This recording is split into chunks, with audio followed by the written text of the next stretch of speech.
Hola a todos, ¿cómo están? Qué gusto volver a encontrarnos. Bienvenidos a este su espacio amigo, Indagando en la Biblia, un espacio de divulgación bíblica independiente sin pertenencia religiosa. Les comento que hoy ya tenemos un temazo con grandísimos invitados y también hoy nos está acompañando la respetable Norma Lilia del canal La Biblia Contexto. ¿Cómo está Norma? Bienvenida. Muy bien, Alonso, pues muchas gracias por invitarme aquí a tu canal. Para mí es un honor que me invites a tu canal y aparte para tocar estos temas tan interesantes con los profesores. Muchas Qué gracias. bueno. No, gracias a usted, Norma, gracias a usted. Y bueno, yo para ya ir comenzando con este tema, quisiera ir saludando a cada invitado que nos está acompañando y voy a comenzar con el profesor Eugenio Gómez Segura. ¿Cómo está, maestro? Hola, Bienvenido. buenos días, tardes, noches, según el lugar. Muy contento de estar con vosotros otra vez, con Alonso y con Norma y con todos los oyentes. Gracias, querido profesor. Un placer tenerlo aquí. También quiero saludar al respetable profesor Pedro Rosario Barbosa. ¿Cómo estás, querido maestro? Bienvenido. Saludos humanistas, gracias por invitarme y es un honor estar con todos ustedes. Gracias, profesor. Muchísimas gracias. Oh, También quiero saludar a mi gran amigo Alejandro D'Amico del canal Jesús Histórico. ¿Cómo estás, Alejandro? Bienvenido a tu casa. Hola, Alonso. Muchísimas gracias por la invitación. Es un placer estar en tu espacio con dos grandes profesores como son Pedro, Eugenio y nuestra querida amiga Norma. Así que un placer. Gracias. Gracias por estar aquí, querido Alejandro. Gracias, en serio, muchísimas gracias. A ver, el día de hoy, como yo decía en un principio, tenemos un tema muy interesante. Vamos a estar hablando sobre Jesús, ajusticiado por sedición. ¿Será posible que el famoso Mesías cristiano haya sido acusado de este delito? Bueno, y para ello me gustaría comenzar diciendo que Jesús de Nazaret es ampliamente conocido como una figura religiosa dentro del cristianismo. Entendemos que es la figura principal, pero hay un tema en particular con él. Mucha gente lo asocia a él como un salvador de la humanidad que murió por los pecados de las personas. Sin embargo, muchos expertos, muchos académicos sugieren que él fue acusado del delito de sedición. Norma, por favor. pues sin duda Jesús vivió en un momento muy difícil para Israel, ya que este se encontraba bajo el dominio romano. Y en ese contexto, él predica este mensaje que para algunos es subversivo, ya que predica sobre el reino de Dios y que muchas veces, o más bien muchos vieron este mensaje de Jesús como algo contrario incluso al imperio en sí mismo. Entonces eso es importante que lo chequemos. Excelente, estimada Norma. Y bueno, bajo esta premisa, la charla de hoy día se va a desarrollar bajo lo que hemos hecho en otras charlas anteriores, ¿no? Vamos a realizar preguntas, nuestros invitados van a responder y quiero comenzar con una primera pregunta para el profesor Eugenio, de allí pasamos con el profesor Pedro y luego con Alejandro. La pregunta en sí tiene que ver con lo siguiente. Profesor Eugenio, ¿cuál es la base histórica y los fundamentos para considerar a Jesús como un sedicioso en el contexto de la Judea del siglo I? Por favor. No sé si voy a necesitar 2 o 3 horas. Profesor.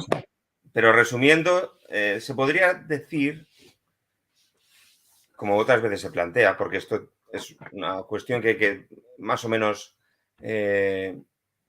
tener presente cuando se lee los 4 evangelios. Yo creo que debemos pensar en que la humanidad, todo el género humano,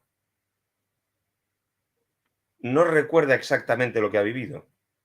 Cuando habla de lo que ha vivido, hace 2 cosas. Una, recordar, pero otra,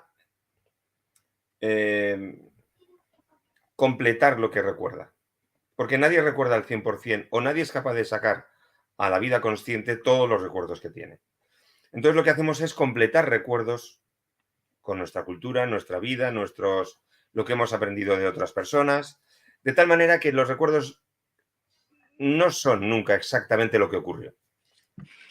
Entonces, cuando tenemos que leer sobre Jesús de Nazaret 4 biografías, la primera más o menos escrita hacia el año 70 al 75, con parte de lo que está escrito en ella, parece que redactado unos 10 años antes, el famoso relato previo a Marcos sobre la pasión, lo que tenemos que hacer es pensar que si nosotros mismos no somos capaces de reconstruir bien nuestra realidad y que acudimos a lo que los demás tienen, lo que los demás nos cuentan, o nosotros vemos que encaja, que va bien con lo que pensamos recordar, ¿cómo no va a ocurrir con alguien que no vio, con alguien que pasa 40 años después a escribir, con alguien que tiene información de otras personas que también reconstruyen?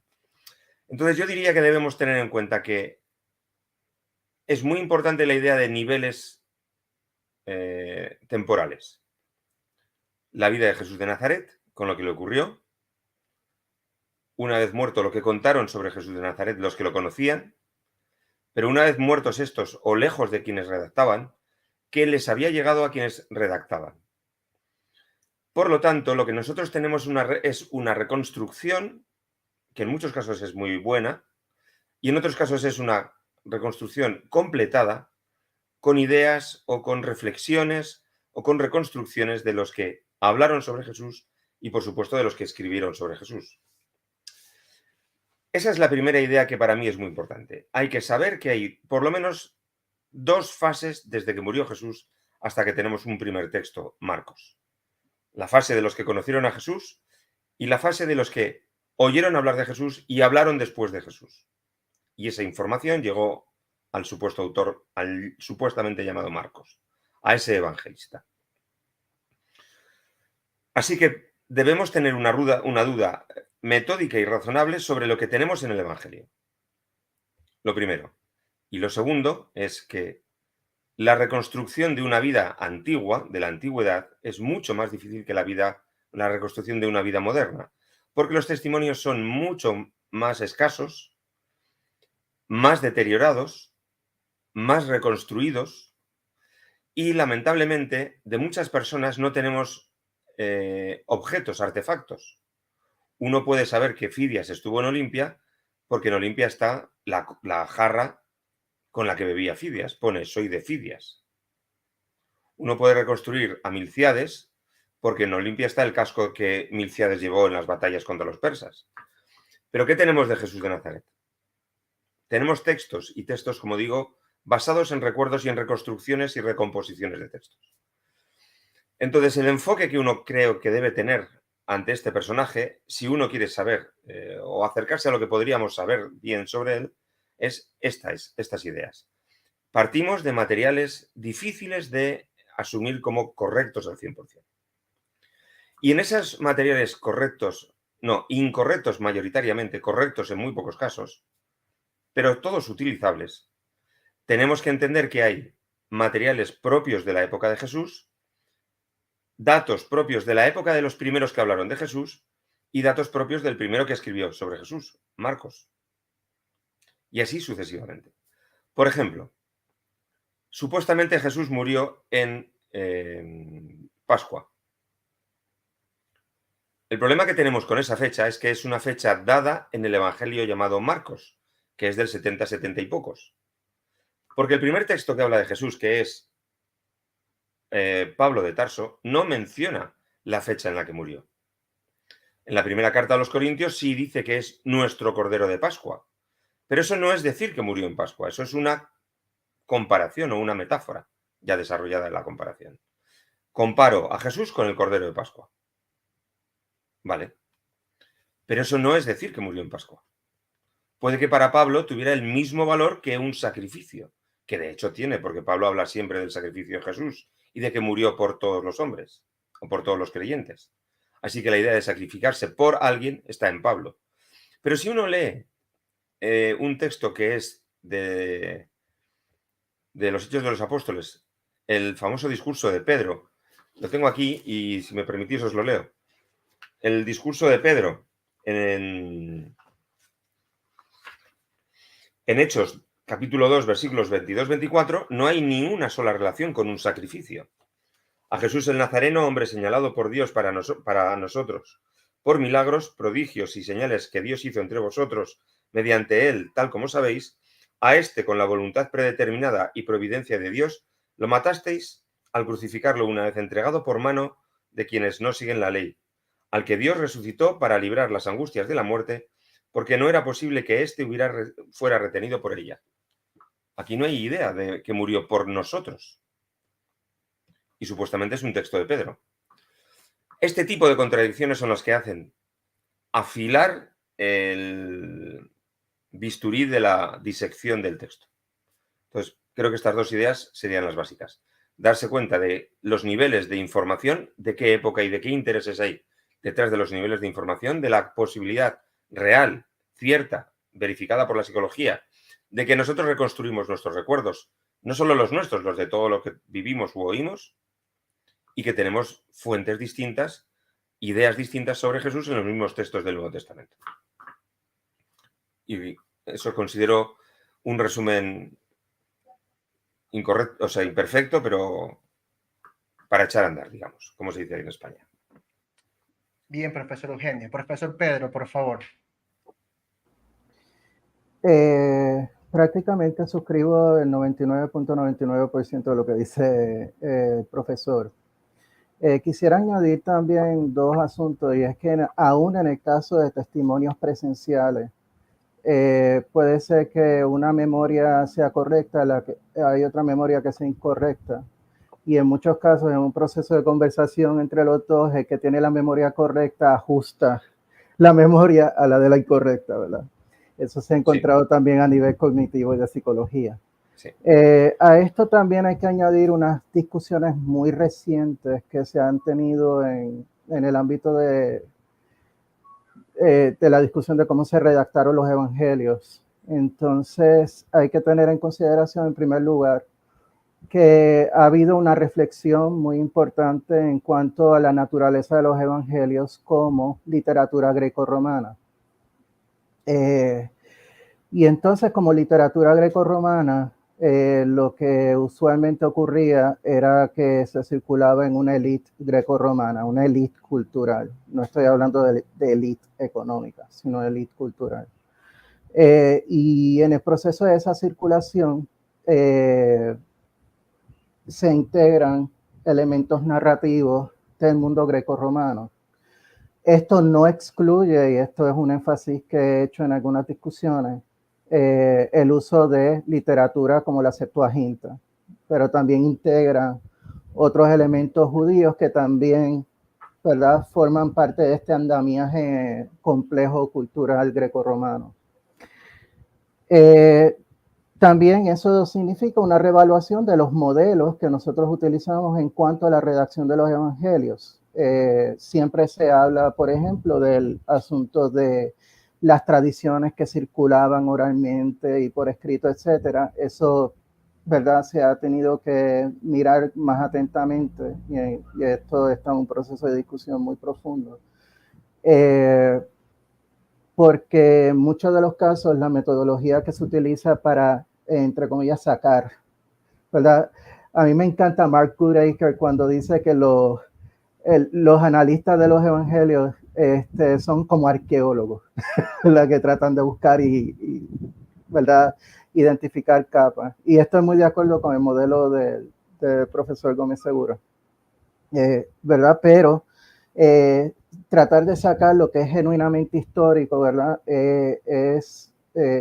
No es meramente ir de perícopa en perícopa y entonces pasarlo por unos criterios, sino también mirar unos patrones, reevaluar cómo estas fuentes pasaron o estas tradiciones pasaron de un lugar a otro, cuáles son los elementos narrativos importantes en todo eso. Y yo creo que esta reevaluación abona a lo que apunta el profesor Gómez Segura, especialmente en su libro, de que Marcos, a la hora de redactar una biografía sobre la crucifixión de Jesús, lo hace con esa mentalidad narrativa.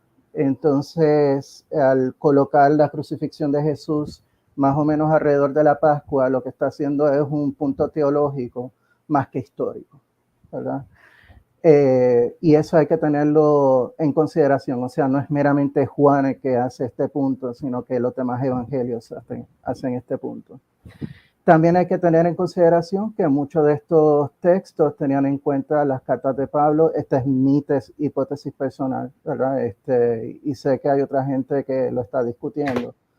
El Evangelio de Marcos tiene en cuenta las cartas de Pablo y se inspira en gran medida en las cartas de Pablo para crear toda esta narración.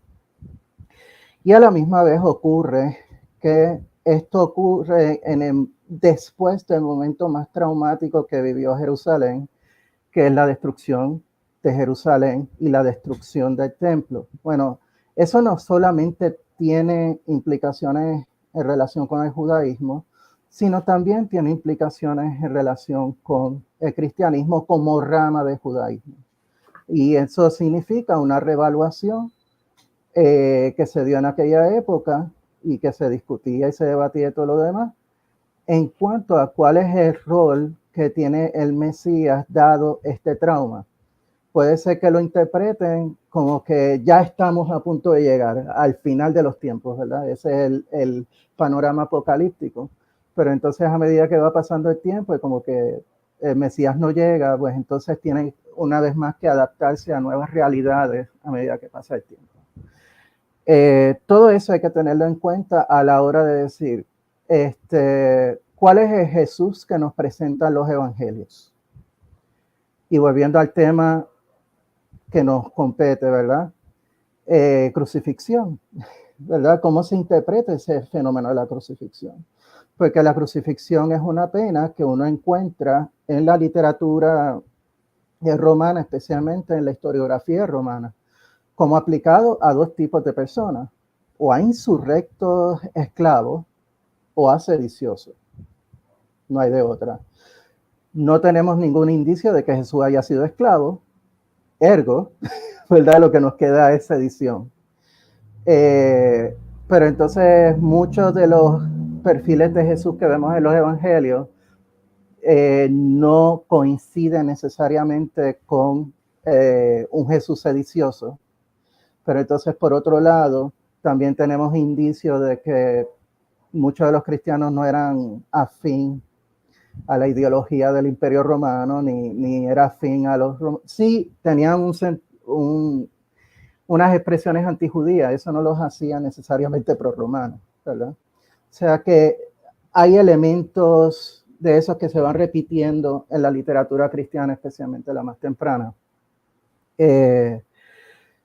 Y todo eso hay que tenerlo en cuenta. Entonces la pregunta de los 64,000 chavitos, hay elementos en los evangelios que nos permiten inferir cuál era la actividad sediciosa de Jesús que le llevó a la cruz, ¿verdad? Así es que nada, les dejo con ese pensamiento. Bien, profesor Pedro. Pasemos ahora con Alejandro. Alejandro, por favor. Bueno, yo creo que tanto el profesor Eugenio como el profesor Pedro han explicado perfectamente cómo pudo haber sido un poco el proceso de transmisión de esos recuerdos ya un poco lejanos, ¿no? del personaje histórico de Jesús.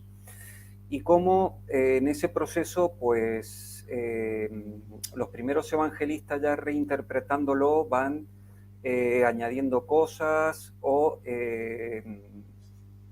justamente rellenando huecos, ¿verdad?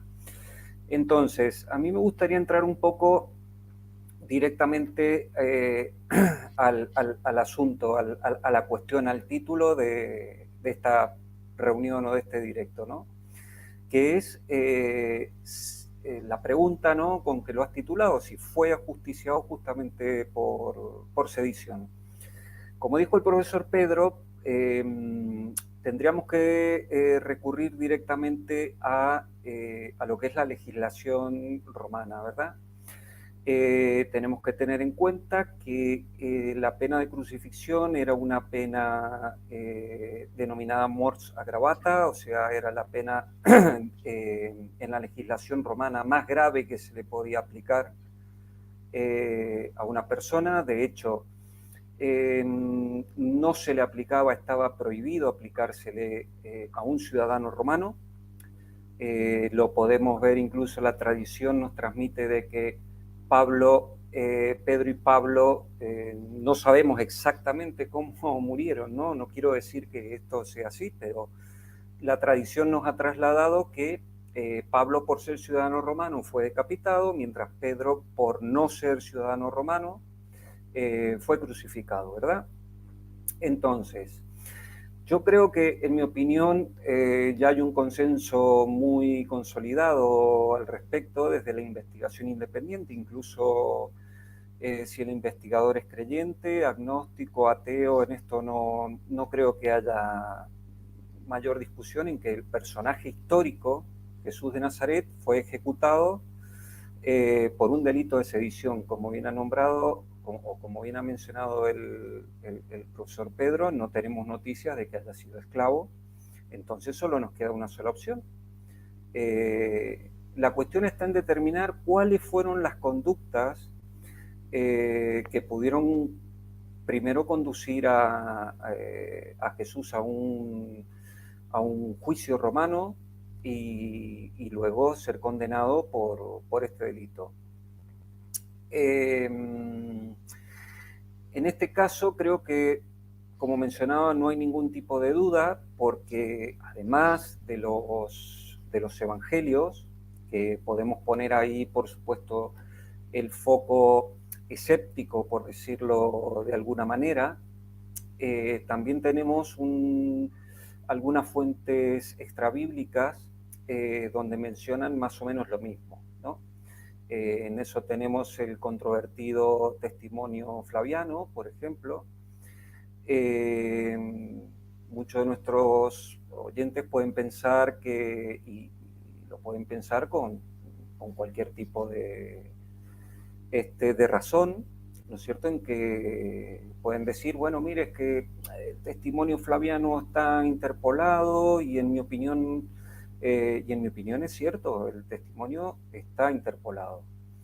Pero que esté interpolado no necesariamente significa que el testimonio sea totalmente falso, como sí postulan también, hay que decirlo, como postulan algunos investigadores ultra escépticos, ¿no? A mí en este caso me gusta ir, y he leído investigaciones específicas excelentes, muy buenas, de investigadores que llevan muchos años estudiando específicamente el testimonio flaviano, como por ejemplo el historiador Deb Allen, que ha propuesto una reconstrucción muy concienzuda del testimonio, y se defiende un núcleo original escrito por Josefo, ¿no? Ese núcleo que se defiende, mínimo, pero que se defiende, mantiene que la parte de la condena de Jesús por parte de Pilato a la crucifixión, por tanto no hay muchas más vueltas que darle. Como otra referencia extrabíblica, pues, podemos encontrar al historiador romano Tácito, en su obra Anales, que también menciona explícitamente que el tal Cristo sufrió la pena máxima, o sea, la crucifixión, durante el reinado del emperador Tiberio, y que esa pena fue dictada y ejecutada por Poncio Pilato. Por lo tanto, ya vamos teniendo fuentes neotestamentarias y fuentes extrabíblicas en las que coinciden. Si hablo mucho, por favor avisarme, que siempre me dicen que suelo hablar mucho. Y si hablas mucho, te seguimos queriendo igual, no te preocupes. Vale. Bueno, entonces, en este caso, pues nos encontramos en que las distintas fuentes, aplicando los criterios de historicidad, pues estamos teniendo ya una atestiguación múltiple, que está muy bien fundamentada, ¿no? También la crucifixión de Jesús, la podemos solventar, digamos, o apoyar el criterio de atestiguación múltiple a través del criterio de coherencia histórica, y el criterio que, si no recuerdo mal, lo defendía con mucha vehemencia Herteisen, si no recuerdo mal, y también el criterio de dificultad. Así que yo creo que no hay ningún lugar a dudas de que efectivamente Jesús fue condenado por sedición. Ahora está en determinar cuáles fueron las conductas que lo llevan ante Poncio Pilato, ¿no? Como bien ha dicho también el profesor Pedro y ha mencionado el profesor Eugenio, por el proceso de escritura y el hecho traumático de la destrucción del templo es lo que cambia absolutamente todo. ¿Por qué? Sencillamente porque esa especie de los llamados judeos mesiánicos o secta protocristiana, por llamarlo de alguna manera, lo que querían era que no se los identificase como rebeldes al imperio. Entonces, hay como un trabajo literario por parte de los evangelistas en el que toda conducta que pueda oler a sedición por parte de Jesús, intentan matizarla, intentan desviar un poco la atención, especialmente Marcos, que está todavía a flor de piel, ¿no es cierto?, el tema de la Primera Guerra Judeo-Romana, y no querían, por supuesto, presentar a un Mesías sedicioso. No creo yo que no lo hubiese seguido absolutamente nadie. Entonces tienen Por que esto me gustaría comentar un par de detalles. ¿Cómo, perdón? Por favor. Un par de detalles cuando acabes sobre este tema. Por favor, profesor. Adelante, Eugenio, adelante, tranquilo. No, gracias. Lo primero, y apoyando tu reconstrucción y tu repaso sobre el testimonio flaviano, hay que añadir a eso que es una idea que yo le he oído a Antonio Piñero hablando con él, que el testimonio, o sea, lo que se entiende como, tal como tú apuntabas, como el núcleo originario que escribió Flavio Josefo, Jesús de Nazaret, tal, está precisamente en la lista de lo que Flavio Josefo dice: y hubo unos señores que llevaron a nuestro pueblo a la perdición. Y enumera otros mesías que dieron problemas a Roma. Sin este elemento creo que no se puede entender bien el hecho del testimonio flaviano.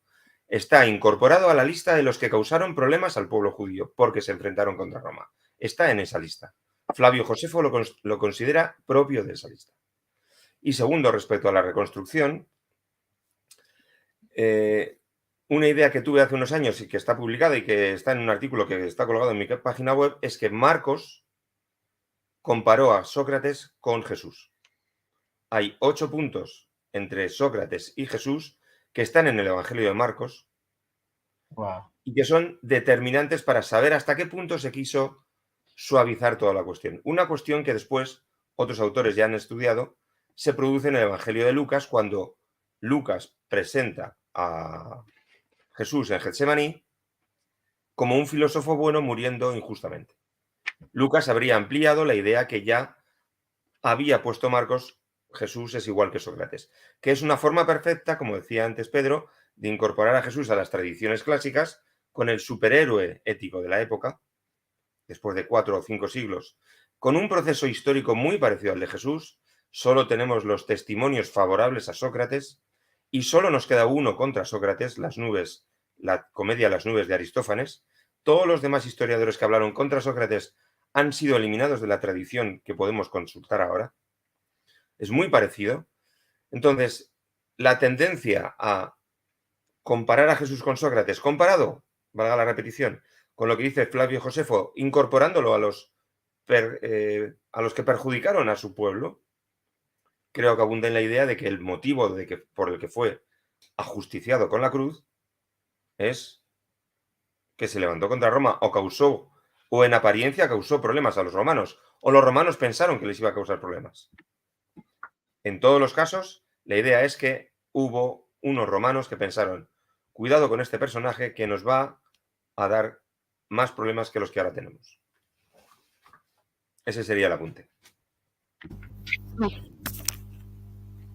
Alex, ¿vas a decir algo más al respecto? No, a ver, básicamente nos solemos encontrar con que el argumento o la postura académica de un Jesús sedicioso suele causar mucha repulsa, especialmente a las personas que no están muy familiarizadas, ¿no?, con el estudio científico y académico del Nuevo Testamento. ¿Por qué? Porque básicamente lo que hacen es hacer una asociación, no sé si directa o indirecta, entre lo que es la sedición y lo que es una pena por sublevación o rebeldía, ¿no es cierto? Y son conceptos que son totalmente diferentes desde el punto de vista de la época y especialmente desde el derecho romano. Evidentemente Jesús nunca se plantó adelante del templo de Jerusalén ni adelante ¿no?, como un poco como en la vida de Brian, ¿no? Frente a la fortaleza Antonio a decir, yo soy el Mesías, rey de Israel, y cuando gobierne expulsaré a los romanos y a los colaboracionistas con la ayuda de Dios y de las legiones de ángeles. Pues no, Jesús nunca lo dijo eso. Entonces, choca mucho a veces en algunas personas cuando planteamos el Jesús sedicioso. Entonces, hay que explicar con una serie de detalles que a veces involucran muchísimo tiempo en hacerlo, porque esto es un proceso bastante largo. ¿Por qué? ¿Cuáles fueron específicamente una serie de conductas en las que parece no haber demasiadas dudas en que Jesús llevó a cabo y lo llevaron ante Poncio Pilato, ¿no es cierto? Entre la conducta de sedición y la conducta de un rebelde, ¿no es cierto?, la podemos ver perfectamente. Por ejemplo, yo a Jesús lo considero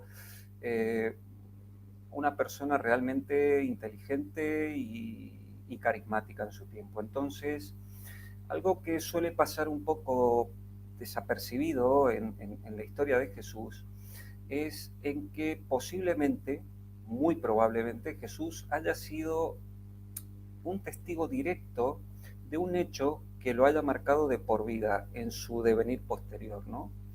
Cuando tenía unos 10 o 12 años aproximadamente, se produce justamente en Galilea una verdadera revolución armada, un enfrentamiento armado contra Roma, que es la rebelión de Judas el Galileo, aproximadamente en el año 6 después de la era común. No viene el caso ahora decir por qué ocurre, ¿verdad? Pero si no, nos extendríamos mucho. Este personaje sí que lideró una rebelión armada contra el imperio y acabó exactamente igual que Jesús. Acabó crucificado o muerto, ¿verdad? Los sobrevivientes acabaron crucificados. En pocas palabras, Jesús sabía, yo en mi opinión, perfectamente cómo se la gastaban los romanos. Entonces, todas esas conductas, jamás vamos a ver que en Jesús una conducta de provocación directa hacia Roma. Pero eso no quiere decir de que no haya tenido una conducta antirromana o se haya opuesto a la ocupación romana de su patria o de su tierra, por decirlo,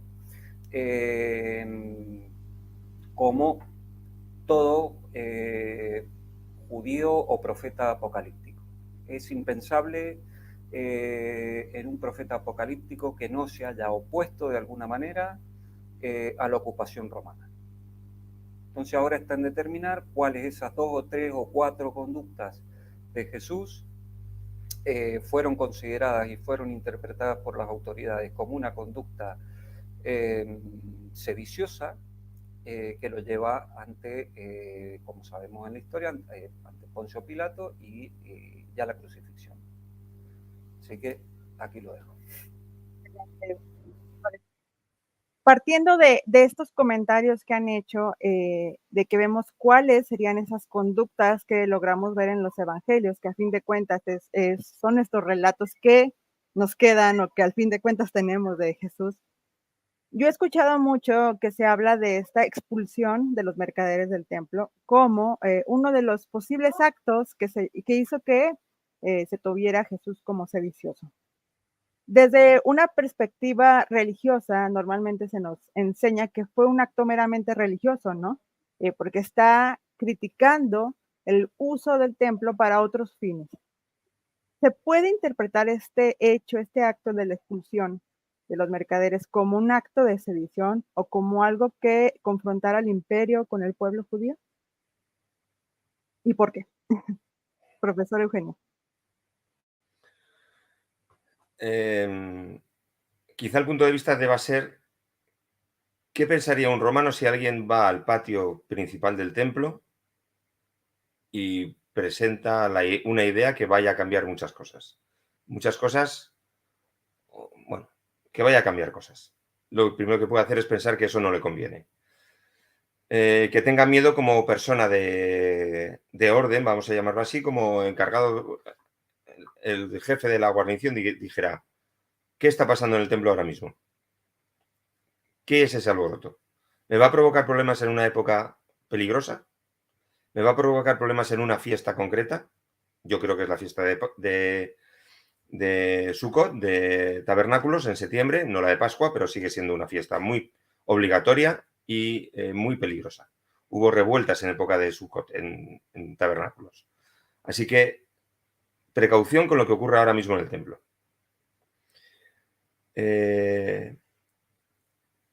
Segundo, como decía Alejandro, Jesús debió ser una persona muy inteligente, pero sí tenemos algunas pistas de que lo que pensaba no excluía que iba a haber problemas violentos. Hay un texto que se cita muy poco, que es Lucas 22, 35 a 38, y les dijo, cuando os envié sin bolsas, sin alforjas, sin sandalias, ¿qué os faltó? Y ellos dijeron, nada. Y les dijo, pero ahora, el que tenga una bolsa, tómela, igual también la alforja, y el que no tenga, que venda su manto y compre una espada. A mí me parece que esto es un poco, por lo menos, importante. Digamos que luego el texto sigue hasta el 38, el versículo 38, Lucas 22, del 35 al 38, y luego hay una serie de adiciones de los redactores, y aquí tengo una espada, con eso basta, que obviamente es falso, no puede ser dicho, porque si a todos les dice que compren una espada, en cuanto uno tenga una y no hayan hecho lo que ha dicho vender para comprar, no puede decir basta. Y sobre todo choca con la idea de cómo pueden apresar a alguien en Getsemaní con una oreja cortada, por lo menos, y violencia. Entonces a mí me da la sensación de que este hombre, en un momento dado, perseguido por Herodes Antipas, como había perseguido a Juan el Bautista, el maestro de Jesús, huye muy consciente de lo que supone enfrentarse a una reforma religiosa completa de Judea, sabiendo que va a tener problemas. Y se prepara para ello. No hay que olvidar que muchos judíos pensaban que si ellos demostraban a Yahvé que iban a defender el reino, la ley, etcétera, que Yahvé iba a mandar una legión de ángeles, que por supuesto son más poderosos, como seres intermedios entre la divinidad y los humanos, más poderosos, repito, que los humanos. Y entonces eliminarían a las legiones romanas. Que Jesús pudiera pensar eso, podríamos decir nosotros, qué iluso, porque eso no ocurre. Pero es que en esa época los inteligentes pensaban esas cosas, porque era la cultura.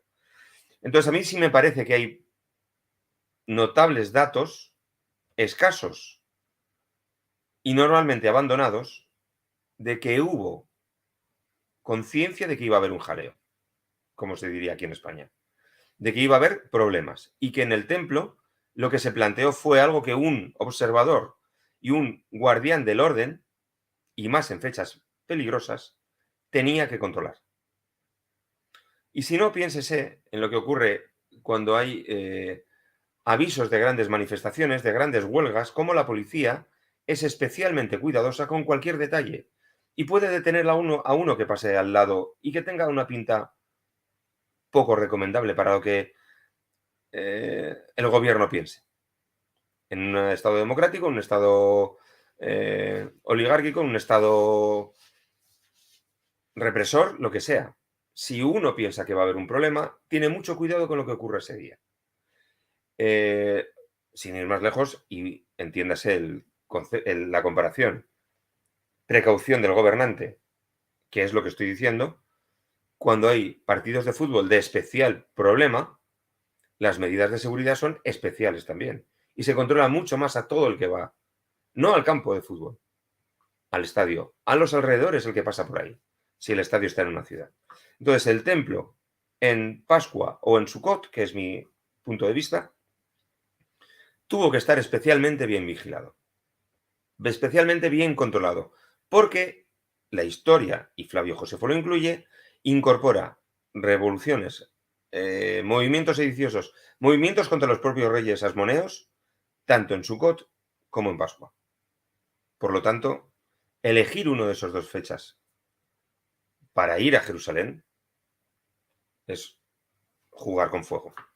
Y haber encontrado, y solo hay que leerlo, ese texto de Lucas 22, vende todo y compra una espada, yo creo que debe ser muy tenido en cuenta.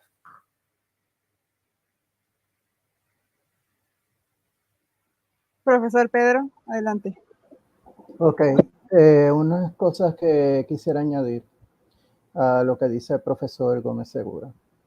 Y es un elemento importante en cuanto, que fue resaltado, por cierto, por John Mayer en uno de los grandes, enormes volúmenes, ¿verdad? De un judío marginal, especialmente creo que fue el último que publicó, que fue sobre las parábolas. Y de toda la criteriología, ¿verdad? Pasando el filtro de todas las parábolas por el filtro de la criteriología, determina que 4 de ellas podrían considerarse aproximadamente auténticas. La que más me llamó la atención, y eso fue bajo el criterio de dificultad, es la parábola de los arrendatarios homicidas. Y esa parábola no tiene un final feliz. O sea, cuando uno hace, ¿verdad? El análisis de redacción y uno ve la parábola de los arrendatarios homicidas, termina con la muerte del hijo. El resto fue añadido posteriormente, ¿no? Por el evangelista. Y entonces esa es una señal. La otra señal es lo que indica el profesor Gómez Segura. Otra señal tiene que ver con la última cena. Después de todo el dicho de Jesús, ¿verdad? Este pan representa acá y el vino representa acá. Dice, no voy a volver a tomar, a comer, a beber este fruto de la vid, ¿verdad? Hasta que esté con ustedes en el reino. Que eso ya indica que esa cena iba a ser última antes de algún tipo de acontecimiento. Y me imagino que eso era más o menos la idea. O sea que hay una conciencia, o sea, vemos unos patrones de conciencia de parte de Jesús de que lo que venía para encima, por lo que él estaba a punto de hacer, ¿verdad? Era bastante radical. O sea, él veía que la cosa iba a ser bastante fuerte y que probablemente, a lo mejor, maybe, no iba a terminar bien. Lo otro que quisiera también resaltar que menciona el profesor Gómez Segura es el hecho de que no podemos subestimar, añadiendo todo el factor policíaco, ¿verdad? No podemos subestimar el hecho del espionaje. O sea, los mismos romanos y las mismas autoridades tenían unidades de espionaje. Y obviamente no podemos certificar que esto sea histórico, ¿verdad? Pero que al menos uno de los discípulos estaba proveyendo información. Y eso puede ocurrir, y ha ocurrido en muchas ocasiones en la historia. Eso creo que debería tenerse en cuenta. Claro, no podemos saber, por lo menos para mí, las bases para certificar eso como algo probablemente histórico es particular el tema de Judas Iscariote, me parece un poquito débil, pero no es algo que se debe ignorar. El incidente del huerto de Getsemaní, la pregunta que me viene a la mente, ¿verdad? Es, obviamente todo lo que viene después de la curación de la oreja y todo lo demás, eso suena fantástico. Mi pregunta es, ¿pero qué le sucedió a ese discípulo, no? Obviamente la tradición posterior lo vincula a Pedro, pero esa no es la versión original. La versión original es que uno de los discípulos lo hizo. Y da la mera casualidad que Jesús es crucificado y está justo en el medio de dos crucificados con él. Y han habido eruditos que han señalado que probablemente se trate de alumnos de Jesús, ¿verdad? Especialmente teniendo en cuenta que, según he escuchado a algunas personas decir, las crucifixiones ocurren colectivamente. No sé cuán certero tiene que ser este dato, ¿verdad? Pero cuando vamos a la literatura histórica sobre las prácticas de la crucifixión en Roma, pues usualmente es colectivo. Eso es otro dato que hay que tenerse en consideración. Y finalmente, otro dato que se me olvidó completamente, pero espero que en el medio de la conversación regrese a mi cabeza. Eso es todo lo que quería decir por ahora. Sobre la crucifixión, un detalle nada más. Es difícil levantarse contra Roma si no tienes compañeros. No tiene ningún sentido. Así que las crucifixiones, lógicamente, debían ser de varias personas, porque nadie se levanta uno solo contra un imperio. Pero hay un texto de Petronio, en el Satiricón de Petronio, hay un cuentecito sobre una señora que se enamora de un soldado, en la que se habla de que el soldado estaba en un cementerio cuidando a un crucificado.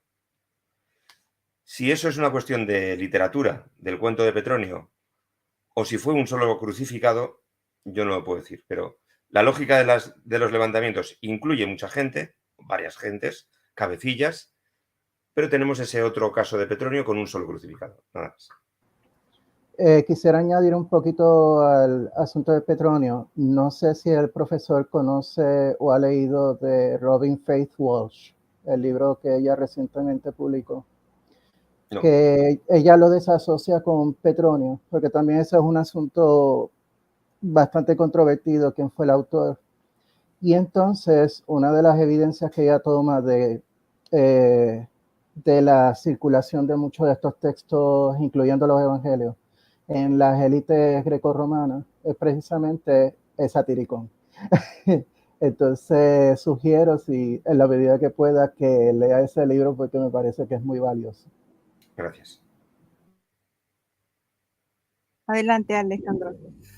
Bueno, poco más que añadir a lo que han comentado tanto el profesor Eugenio como Pedro. Algo sí me parece una puntualización importante para nuestros oyentes, es que el problema que tenemos básicamente es cuando intentamos leer e interpretar específicamente textos antiguos con una mentalidad moderna. ¿No es cierto? Claro, a nosotros no nos cabe dentro de la cabeza que una persona como Jesús fuera a pensar que, como dice el profesor Eugenio, intervendrían ángeles, que ángeles pues reforzarían el ejército y tal, pero es que está en la mentalidad, en el paradigma de un judío del siglo I está la historia ahí de Gedeón, por ejemplo. Y muy probablemente Jesús haya pensado que la intervención o la irrupción inminente del reino, por cierto, que según los textos veterotestamentarios iba a comenzar en el Monte de los Olivos, donde es capturado Jesús, fuese más o menos así, ¿no es cierto? La historia de Gedeón es bastante poco mencionada, la gente la conoce bastante poco, pero Gedeón está por enfrentarse ante un ejército enemigo, con cierta cantidad de soldados israelitas. Y es el mismo Yahvé quien le dice que no, que son muchos, que los quite, que va quitando, sucesivamente va quitando soldados, intervienen legiones de ángeles y Gedeón termina triunfando sobre los enemigos de ese momento de Israel. Entonces, esos son los paradigmas con los que pensaban un judío del siglo I. El problema está cuando nosotros intentamos decir, bueno, eso es una tontería, eso no tiene ningún sentido. No tiene sentido para nosotros. Para nosotros no tiene sentido. Que somos hombres racionales del siglo XXI. Pero para un judío de la época era perfectamente asumible. Dios intervenía constantemente en la historia. No sabían explicar de manera científica ni las enfermedades, ni las catástrofes naturales, no sabían explicar prácticamente nada. De hecho, en nuestro grupo ha habido grandísimos debates al respecto, pero la idea general del momento, y generalmente aceptada, era que la Tierra era plana, ¿no? Hoy en día tenemos terraplanistas, vale, pero no es la teoría normalmente aceptada. Otra puntualización perdón, se me ha caído el micrófono. Otra puntualización que había hecho el profesor Eugenio es la fiesta de Sukkot. Para entrar un poquito en lo que estábamos mencionando al principio de cuáles podían llegar a ser las conductas que fueron interpretadas como sediciosas, no sabemos exactamente si la entrada, por ejemplo, de Jesús a Jerusalén fue exactamente como se narra. No lo sabemos, yo no creo que haya sido así. Pero hay toda una serie de elementos narrativos, ¿no es cierto?, por parte del primer evangelista de Marcos, que es Marcos, y el único que se aparta un poquito de la narración es Juan, pero por el Jesús particular que presenta Juan, ¿no? El Jesús que ya está divinizado, tiene una cristología alta, el Evangelio de Juan, entonces ya Jesús está divinizado, sabe todo lo que va a ocurrir, etcétera, etcétera. Pero según nos lo presentan los evangelios sinópticos, es como que nos da la sensación de que Jesús arma la escena previa, ¿verdad? No ocurre de manera profética, mágica, porque estaba así, y así debía ser. No. Jesús envía a 2 de sus discípulos y les dice específicamente, vayan y busquen a un señor fuera de la aldea que está frente a Jerusalén, va a haber un pollino ahí, lo traen y si les dicen algo, les dicen que yo los he enviado a buscarlo. Pues eso tiene toda una carga. La entrada de Jesús en Jerusalén tiene toda una carga sediciosa. ¿Por qué? Sencillamente porque nosotros no lo entendemos y lo vemos como una conducta o un acto sumamente inocente y tal, pero tiene toda una carga declarativa, tiene toda una declaración de intenciones. Repito, no sabemos si fue exactamente así, pero así lo presenta el evangelista. Tiene toda una carga mesiánica, regia más especialmente.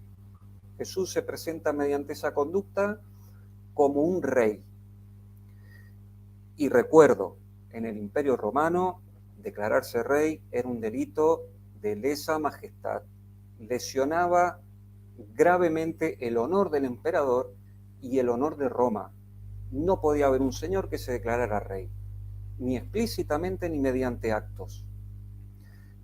Y en la entrada de Jesús a Jerusalén se lo presenta exactamente como la entronización de un rey. De hecho, si se leen los relatos, no un rey cualquiera, sino un rey davídico. ese simple delito está considerado un delito de sedición. Suficiente, ya luego podemos interpretar, bueno, si era justo o injusto. Si era justo o injusto es un análisis anacrónico. Nosotros podemos interpretar desde ahora de que los romanos eran unos bárbaros, que cómo va a crucificar a un señor, pero era así de simple. Un señor que se declaraba rey, mediante palabras o actos, cometía un delito de lesa majestad suficiente para mandarlo a la cruz, como aparentemente es lo que ocurrió. Una cosa más. De etimología. Lesa majestad tiene que ver con salir ileso de un accidente. Y leso es que no ha sido dañado. Lesa significa dañada, herida. Y majestad, lógicamente, su majestad es el mayor, majestas, tiene que ver con lo más grande. Es decir, que el rey ha sido herido. Y el rey es el garante de todo, en este caso es el emperador, luego no se puede asumir. Eso vaya por delante. Y en cuanto a motivos, y perdonen que me adelante porque lamentablemente tengo que dejar ya enseguida la charla, creo que no se deben olvidar dos anécdotas, una muy analizada, la del tributo al emperador, en la figura, el dada al César lo que es del César y a Dios lo que es de Dios, lleva mucho tiempo eso analizado, desde Brandon me parece por lo menos.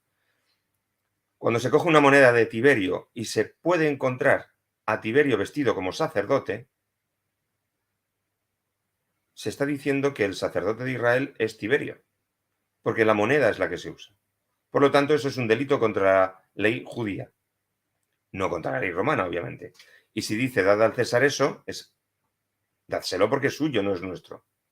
Y luego hay una perícopa en la que Jesús y Pedro están junto al mar de Galilea, creo recordar, y entonces dicen que hay que entregar el impuesto, y entonces Jesús acaba diciendo, bueno, vale, echa la caña y conseguirás un pez que tendrá una moneda dentro. Paga con esa moneda. ¿Cuántas veces tiene que pescar Pedro un pez para pagar los impuestos? Es obviamente un milagro porque es una excepción. Es decir, yo interpreto eso como refuerzo de la idea de dada al César lo que es del César, es una sedición de no pagar impuestos. Aquí en España lo sabemos porque cuando Cataluña en el 2017 planteó un referéndum de independencia, lo primero que dijo es que no se pagaran los impuestos. Entonces es una medida que se puede hacer. No des dinero al que te está oprimiendo, supuestamente oprimiendo. Entonces, la anécdota del pez que va a tener la moneda, el didracma, para pagar el impuesto es, obviamente, para mí, cógelo hoy, pero que nunca va a ocurrir esto. Así que, implícitamente, no tenemos que pagarle a Roma. Y sería otra forma de entender la negación del imperio. Y, por último, Juan, en su evangelio, el llamado Juan en su evangelio, que incorpora noticias muy cercanas a las fuentes antiguas en algunos casos, incluye cuando ya va a ser crucificado el famoso título de la cruz, Jesús de Nazaret, rey de los judíos. El sacerdote le dice, no pongas que es el rey de los judíos, pon que dice que es el rey, porque así evitaremos problemas entre el pueblo. Y entonces Pilato dice, pues, según el evangelio, hagégrafa, gégrafa, que no es lo escrito, escrito está. Eso es hagégrammena, gégrammena. Dice, lo que he escrito, lo he escrito. En esa anécdota, Pilato se demuestra como lo que fue, un enviado a Judea para eliminar problemas. Y es la traducción que se da en otros países, en el habla hispana. Lamentablemente seguimos con he escrito lo que he escrito y un Pilato que está ahí, bueno, que no me molestes más.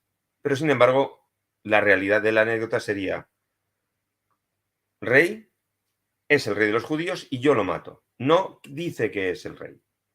Y yo hago un ejemplo de este hombre para que nadie más nos dé guerra.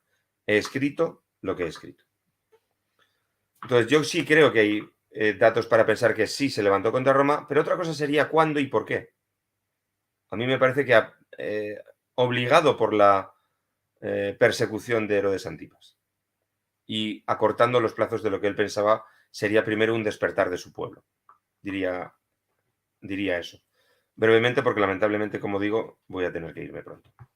Lanzo estas ideas para que opinéis sobre ellas. Lo de Pilato me parece muy, muy cierto, ¿no? Porque, como dice usted, por las traducciones, no lo logramos entender, pero es básicamente, lo he escrito a propósito. He escrito que él es el rey precisamente para que vean este ejemplo de aún a su rey yo lo mato. Entonces eso me parece muy rescatable. Yo quería seguir con el tema, o como les propuse el tema del templo, porque quisiera saber qué tanto figuraban o qué tanto poder tenían las autoridades judías para poder acusar a otro hermano judío de ser sedicioso. Normalmente he escuchado a algunos autores que dicen o que tratan de cierta forma de decir, bueno, Jesús era el sedicioso, y los relatos de los sacerdotes acusando a Jesús no se pueden tomar como históricos porque nunca un judío entregaría a otro judío. Y a mí no me convence eso, porque precisamente yo he escuchado o se sabe de que esta élite sacerdotal pues sí tenía ciertos vínculos con Roma. Y también lo podemos ver cuando precisamente en este evento del Getsemaní, la misma guardia del templo es la que toma violentamente a Jesús y le entrega a sus autoridades sacerdotales. Ellos al final de cuentas entregan a Jesús a Roma. ¿Qué tanto pudo haber sido ese papel de las autoridades judías en estar declarando a otros judíos como sediciosos para limpiarse un poco? No sé si se logra entender mi pregunta. No sé quién guste responder o comentar algo. Profesor Eugenio, por favor, usted por temas de tiempo. Sí, luego pasamos con Alejandro y al final con el profesor Pedro. Sí, por favor. Pues simplemente a mi modo de ver, tuvo que haber una connivencia entre Roma y algunos poderes de Jerusalén. Roma se apoyaría en gente de Jerusalén para buscar a un Jesús. Hemos hablado antes de la idea de la delación, de los espías, que en Roma están más que comprobados. Se sabe, no hay más que leer la biografía que escribe Suetonio sobre Domiciano, por ejemplo. O sea, eso era cuestión común en el imperio. Entonces, tendría que apoyarse en gente judía para identificar a alguien que no conocía porque le venía de Galilea, de nuevas. Con lo cual, obviamente, alguien tiene que colaborar. Tanto como se colabora con Jesús para iniciar un movimiento general, Roma tiene que colaborar con judíos para frenar ese movimiento general. Prueba de eso serían la pregunta: ¿y a quién suelto? ¿A Jesús Barrabás o a Jesús de Nazaret? A Jesús el Cristo. Tuvo que detener a varias personas y al final identificar a una concreta. Pues esa sería la pregunta. Luego reconvertido a fiesta que nunca se ha demostrado. Aquí diríamos, la redada ocurrió, hubo varias personas y hubo que identificarlas. Y el asunto de los juicios, para mí es obvio, tiene que haber puesto que hay una connivencia y un apoyo entre Roma y de Roma hacia judíos y de judíos con Roma, luego tienen que vestir bien el muñeco, por decirlo de alguna forma. Hay que hacer algo que no sea demasiado doloroso dentro de lo que va a haber. Y de hecho, la crucifixión de Jesús o se dilató en el tiempo para que se acercara, se dilató, se demoró y acabó coincidiendo quizá con cercanía de Pascua. Yo parto de la idea de la detención en septiembre, se demoró y casualmente se acercó a Pascua. El caso es que no hubo repercusión por esa muerte. Ninguna. Sí entre sus seguidores, pero no hubo repercusión social. Era nuevo en Jerusalén, fue controlado a tiempo, se demoró su muerte, se enfrió el asunto y asunto terminado. Luego tuvo que haber relación con los judíos y el proceso tuvo que vestirse de alguna manera para que no fuera tan raro en la población de Jerusalén. Ojo que nos trae problemas. Vamos a ver si acabamos con él con cierta discreción pero ejemplarizante al mismo tiempo. Y lamentablemente tengo que dejaros. Veré lo que habéis hecho y habéis continuado porque está el debate muy interesante y las aportaciones me están gustando mucho. Lo siento y hasta la próxima vez que me invitéis. Profesor, muchísimas gracias. Gracias. Hasta la próxima. Hasta luego. Gracias, Adiós. profesor Eugenio. Adiós, profesor. Cuídese mucho. Un abrazo fraterno. A ver, Adiós. Sí. Ok, profesor Pedro, ¿quiere por favor responder la pregunta de, perdón, hasta Alejandro, la pregunta de la estimada Norma, por favor? A ver, yo creo que no hay ningún tipo de dudas al respecto de que hubo una colaboración, ¿no? Por todo lo que ha explicado el profesor Gómez Segura. De todas maneras, tenemos que tener en cuenta algo bastante importante, detalles. ¿Cómo se conformaba el Sanedrín? ¿Vale? Que era el órgano, por decirlo de alguna manera, el Tribunal Constitucional, por decirlo de alguna manera, que tenía competencias legislativas, hasta que llega Roma, en el que Roma se adjudica, digamos, lo que se llamaba el jus gladius, que era el derecho a dictar sentencias de muerte, especialmente por causas políticas, ¿no? Mucho se ha dicho de que el Sanedrín se reservaba las muertes por cuestiones religiosas. Bueno, yo no sé si hay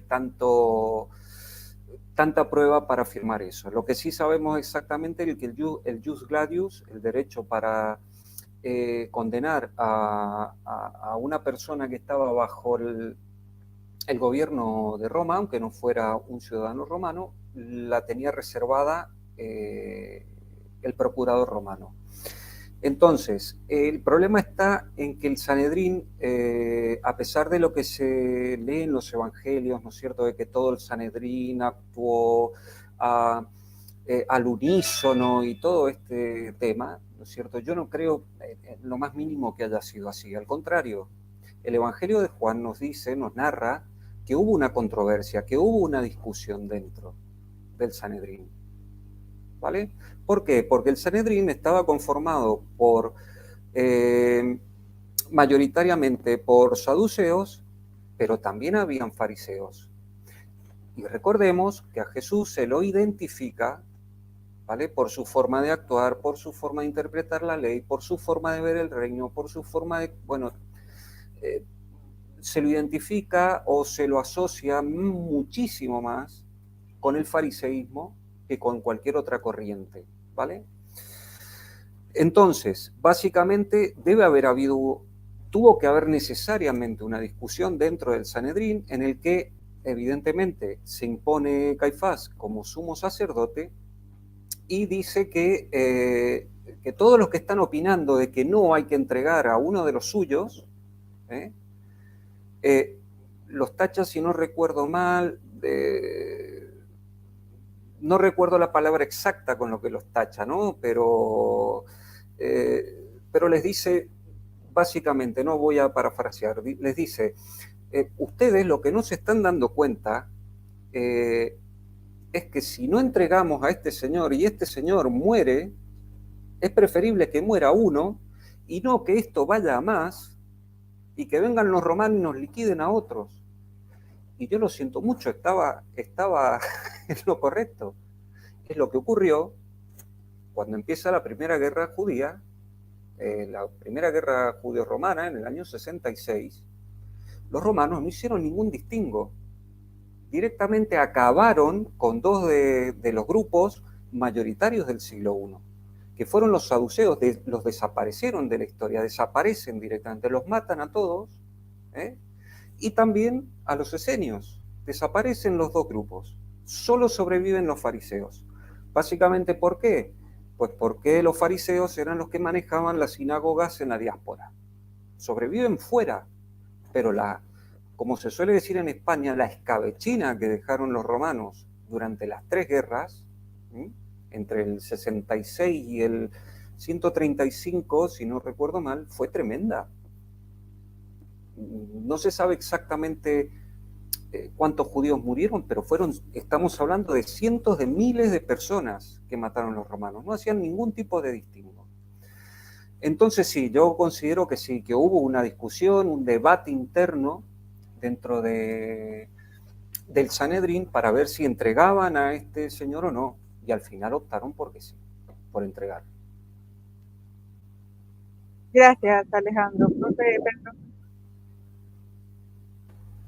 Bueno, el asunto del templo es una pregunta muy difícil de responder por la sencilla razón de que no importa que fuera Sukkot, que por cierto, y hago la aclaración, antes yo me resistía a la hipótesis del profesor Gómez Segura en cuanto a que hubiera ocurrido el asunto en Sukkot.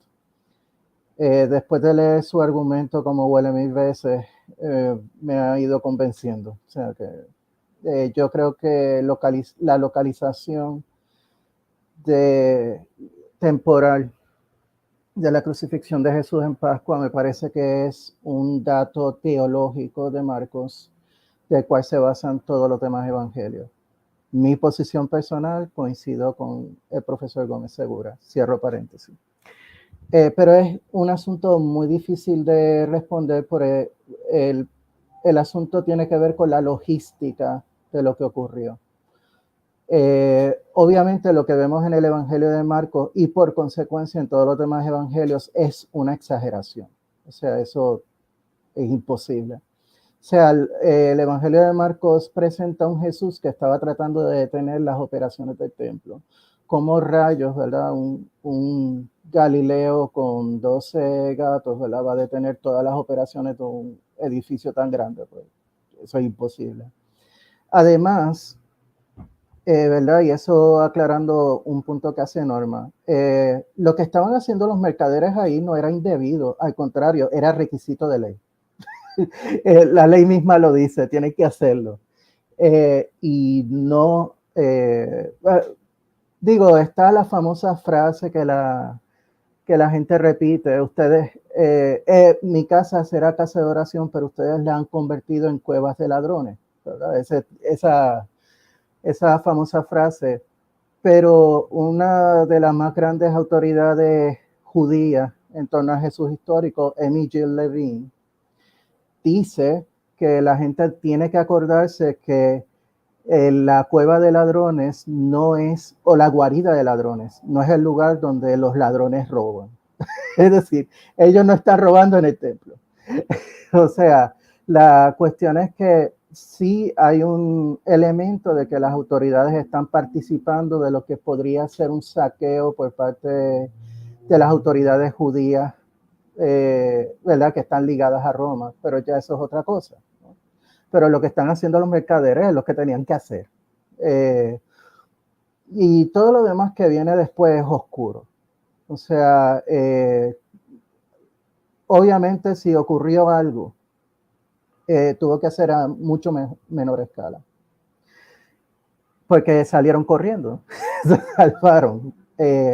Pero también hay un elemento muy importante que mucha gente se olvida, de una acusación que Marcos describe como falsa, pero como indicio de dificultad, me huele a que es correcto. Y es cuando Jesús dice, o dicen que Jesús dijo, ¿verdad? Que este templo será destruido y se reconstruirá, ¿verdad? Después con manos no humanas. Esa frasecita se le olvida a la gente. Con manos no humanas. Los evangelios sinópticos lo presentan como una mentira que se lanza contra Jesús. El evangelio de Juan, bien interesantemente, sí se lo atribuye a Jesús. Pero dice, no, lo que él quería decir era que iba a resucitar y toda la cosa, ¿verdad? O sea, que el periodo, el acontecimiento del templo es uno de esos lugares bastante oscuros. Le indiqué al querido Alonso, ¿verdad? Que finalmente me acordé de lo que yo quería decir. Ok. Quisiera añadir un poquito a algo que dijo el profesor Gómez Segura, si no hay ningún problema. Adelante. Ok. Uno de los asuntos importantes del Evangelio de Lucas es que el Evangelio de Lucas es un evangelio estoico. O sea, si Marcos incluye pensamiento estoico, Lucas lo es a la millonésima potencia. Y no solamente incluye física estoica, sino también, y no solamente también algo que los estoicos pensaban mucho, es la figura de Sócrates, ¿verdad? Pero también está la figura del buen civil, del buen ciudadano. Obviamente Jesús no era ciudadano romano, así que sería un buen provincial. Y en vez de ser un Jesús regañadientes, si usted lee el Evangelio de Marcos, y usted olvida todos los demás evangelios, olvídese de todos los demás evangelios, lee solamente el Evangelio de Marcos, usted tiene la idea de que Jesús era un cascarrabias y regañaba a todo el mundo. Y si ustedes no me creen, lean el Evangelio de Marcos y se van a dar cuenta. O sea, el Jesús del Evangelio de Lucas es un Jesús tranquilo, ecuánime, una figura de, por así decirlo, el perfecto ciudadano, del perfecto estoico. Y esto es bien importante. ¿Por qué? Porque Lucas va a hacer todo lo humanamente posible en su evangelio de quitar todas estas cositas sediciosas de Jesús o tratar de explicarlas.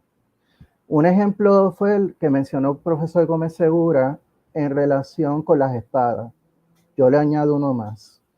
En Lucas 23:2 hay una acusación de que Jesús estaba, y lo presenta como falsa acusación, de que Jesús estaba impidiendo a sus discípulos pagar el impuesto. O sea que tenemos el episodio de cuando los herodianos y los fariseos, yo dudo lo de los fariseos, pero los herodianos van a donde Jesús y le dicen, mira, debemos pagar el impuesto. Y obviamente es una trampa para acusarlo de sedición, ¿verdad? O sea que hay un patrón recurrente de Jesús diciéndole a sus discípulos, no paguen el impuesto. En cuanto al episodio de dar al César lo que es de César, ¿verdad? El término que utiliza Marcos es apodidomi, ¿verdad? Es apódote, que significa devolver. Apódote es un término técnico en griego para referirse al pago de impuestos. O sea, Marcos quiere presentar a Jesús como alguien que dice, ok, paga el impuesto, ¿verdad? Pero si tenemos en mente, y esto lo señala Brandon y lo señala Piñero y lo que aludió a Gómez Segura, profesor Gómez Segura, es que si tomamos ese término técnico, devolver, a lo mejor originalmente lo que Jesús dice, devuélvele esta moneda al César y devuélvele a Dios lo que es de Dios. Es decir, ¿qué es lo que le pertenece a Dios? Su tierra, la tierra de Israel. Y recordemos que la predicación del reino es todo sobre la restauración de las 12 tribus de Israel al final de los tiempos. Esa es su visión escatológica, esa es su visión apocalíptica. Y es un mensaje también sedicioso. Eso era lo que quería decir. Bien, profesor Pedro. Bueno, vamos a hacer una pequeña pausa para saludar a todo nuestro público. Bienvenidos a este su espacio amigo Indagando en la Biblia, su espacio de divulgación bíblica independiente sin pertenencia religiosa. El día de hoy nos están acompañando, bueno, 3 invitados. Uno se nos tuvo que ir por adelantado, el profesor Eugenio Gómez Segura, pero acá nos acompañan el profesor Pedro Rosario Barbosa y mi gran amigo Alejandro D'Amico. Y también nos acompaña la distinguida Norma Lilia del canal La Biblia en Contexto. Bueno, gracias a todos por acompañarnos, gracias por visitarnos, no olviden dejarnos sus likes, sugerencias, comentarios, escribirnos al correo, bueno, y todo lo que nos pueda ayudar para seguir creciendo. Y también, por favor, no olviden compartir esta charla. Ahora bien, a ver, antes se habló un punto interesante y quise, bueno, tocarlo. ¿Ustedes no creen, honorables invitados, que afirmar que Jesús se levantó en armas contra Roma es una reconstrucción de Jesús bastante radical? Profesor Alejandro, por favor. Uno de los que exponen esa teoría es un académico muy reconocido aquí en España que se llama Josep Montserrat Torrents, ¿vale? Expuso la hipótesis, su teoría de que en una obra que se llama El Galileo Armado, en que expone básicamente en que Jesús lo que estaba preparando, por decirlo de alguna manera, era directamente una confrontación armada con Roma. O sea, que quería quería provocar una especie de alzamiento armado del pueblo en general contra Roma. Yo, con todos los respetos y casi la veneración que le tengo por otros temas y otras opiniones al profesor Josep Montserrat, yo no estoy de acuerdo por una cuestión que, por un punto o por un énfasis que hice creo que al principio, ¿no? Y es el hecho de que Jesús sabía perfectamente cómo se las gastaban los romanos, a través de cómo actuaron en la represión o de una rebelión armada liderada por el personaje Judas de Gamala, Judas el Galileo, tiene varios nombres, ¿no? Pero lo podemos encontrar en los libros de historia así. Sabía perfectamente que no podían enfrentarse al mayor ejército que había visto prácticamente pasar la humanidad. O sea, los romanos eran, no sé cómo explicarlo, era un ejército realmente profesional, perfectamente entrenado, que conocía tácticas de combate, que conocía exactamente dónde tenía que golpear y cómo tenía que liquidar a todo el mundo. Yo, sinceramente, sabiendo que Jesús era una persona, además de inteligente, había podido ver con sus propios ojos cómo les podía llegar a ir en un enfrentamiento o en un choque directamente armado contra Roma. No lo veo en esa posición. No, lo veo más desde el punto de vista, como también había comentado, ¿no es cierto?, como de espera. Él no sabía exactamente, él sabía que la instauración del reino en la tierra de Israel faltaba poco, veía señales, él decía que ya estaba prácticamente por ocurrir. Pero yo no creo que él pensase que tenía que armar un grupo y provocar que Dios interviniese directamente, sino que se veían señales, pero Dios sabía cuándo iba a intervenir y de hecho lo dice muchas veces, ¿no es cierto? Cuando él mismo lo dice, yo podría rogar a mi Padre que enviasen legiones de ángeles a defenderme. Por lo tanto, ya nos está indicando que en la mentalidad de Jesús estaba esa posibilidad. Entonces, la cuestión es la siguiente: ¿por qué no debemos de pensar de que la instauración del reino iba a ocurrir así? Quizás con un ejército muy pequeño, armado pero muy pequeño, pero mezclado o asistido o con legiones de ángeles combatiendo a su lado, y por supuesto la idea de que iban a triunfar. Él no tenía absolutamente la menor duda de que triunfarían. La historia nos enseña otra cosa, ¿no es cierto? Pero se lo acusó de sedición, acabó crucificado, luego la reinterpretación, como hemos hablado un poquito, ¿no? Las capas teológicas, las capas literarias que se fueron echando encima de esos núcleos mínimos históricos en los que nos presenta un personaje que sí tuvo conductas de oposición, como estoy totalmente de acuerdo también en lo que ha comentado Pedro, ¿no es cierto?, respecto al pago de los impuestos, y es muy importante, importantísimo, el énfasis que puso en la palabra. No es lo mismo dar al César lo que es del César a devolver al César lo que es del César. No es lo mismo. De hecho, si prestamos atención, él pide una moneda específica. Él dice básicamente, traerme un denario, ¿verdad? Quien haya visto un denario se va a dar cuenta, ¿no? Entonces lo enseña, se ve que lo levanta y dice, ¿de quién es la imagen que está aquí? Entonces dicen, pues del César. Entonces, claro, en el denario aparecía la imagen del César, como también mencionó el profesor Gómez Segura, ¿verdad? Entonces Jesús dice, pues, claro, se da cuenta de que si contesta que sí hay que pagar impuestos, mal, porque se echa en contra a todos sus compatriotas que pensaban, ¿no?, que el reino se instauraría pronto. Mal. Si contestaba que no, caía en la trampa que le estaban poniendo los herodianos. Entonces encuentra una solución, digamos, sumamente creativa y sumamente inteligente. Levanta el denario y dice, ¿de quién es esta imagen? Entonces le contestan, del César.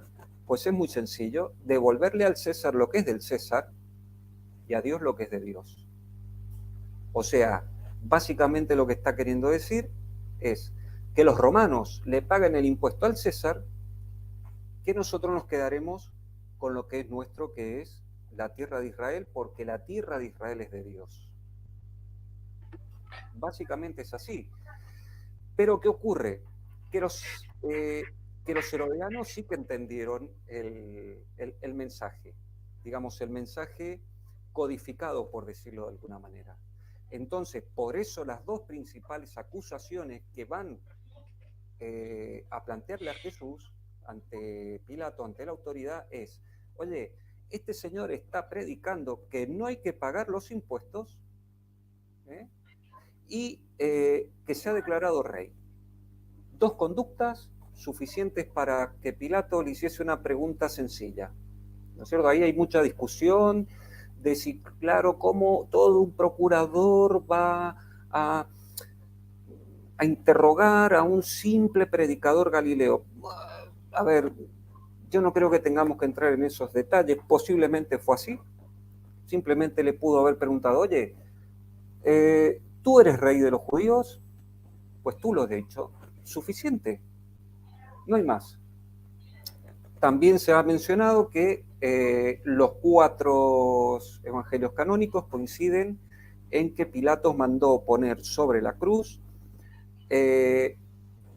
conocido como títulos, ¿no? El títulos crucis. Hay variaciones de lo que el texto decía, pero todos coinciden en algo. Todos en la frase contiene rey de los judíos. Suficiente, como mencionamos antes, delito de lesa majestad que dañaba el honor del emperador, porque otro señor se había declarado rey, y suficiente para mandarlo a la cruz. No hay mucho tampoco que rascar.